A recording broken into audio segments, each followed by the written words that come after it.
What's going on, everyone?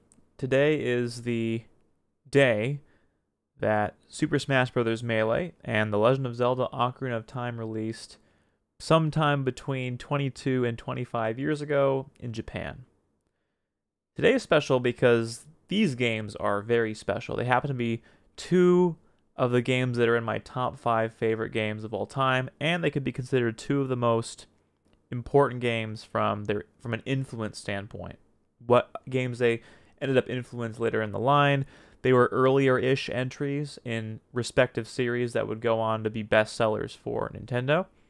And I think it's important to talk about that a little bit and figure out maybe why that is. So obviously, followers of me know that I've covered Melee to death, and even watching Sakurai's video where he explained a bit about Melee's development, Melee was all about just taking Smash 64 and making it bigger and better in every way, a complete version of his vision of what he thought Smash was. He assumed Melee would be the final Smash game, right?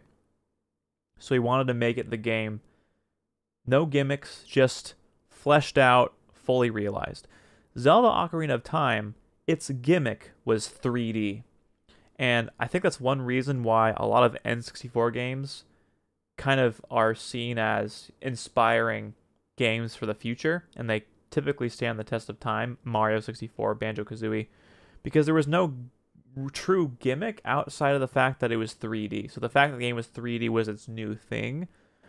And I guess one reason for that is obviously they don't get things perfect. There are flaws in all these games, but I think what happens is, in order to justify a sequel, Nintendo or a game company will feel, especially Nintendo though, they have to include some kind of gimmick that often comes at the cost of the experience. It does not enhance the experience, right? And so I think some examples of that are things like, I know people will disagree, but I would say from a casual standpoint, Final Smashes were a gimmick I did not appreciate in Brawl.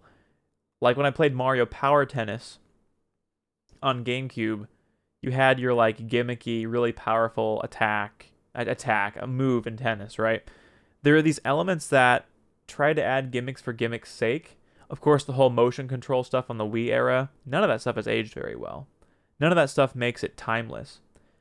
And I think in the Switch era, they finally started to really understand the utility of gimmicks and how to use them in ways that are fun, like Cappy in Mario Odyssey. That's a fantastic gimmick that just lends itself to a great experience. Controlling, enemy characters is great.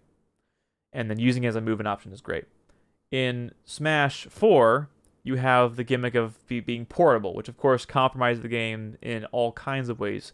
No ice climbers, limited stage lists, and a weird split between the Wii U and 3DS versions. And in Ultimate, its gimmick is everyone is here, which is fantastic on one sense, but they had to make cuts and compromises in other ways. The really shallow single-player experience, for example, the 6 whole frames of delay of the base game.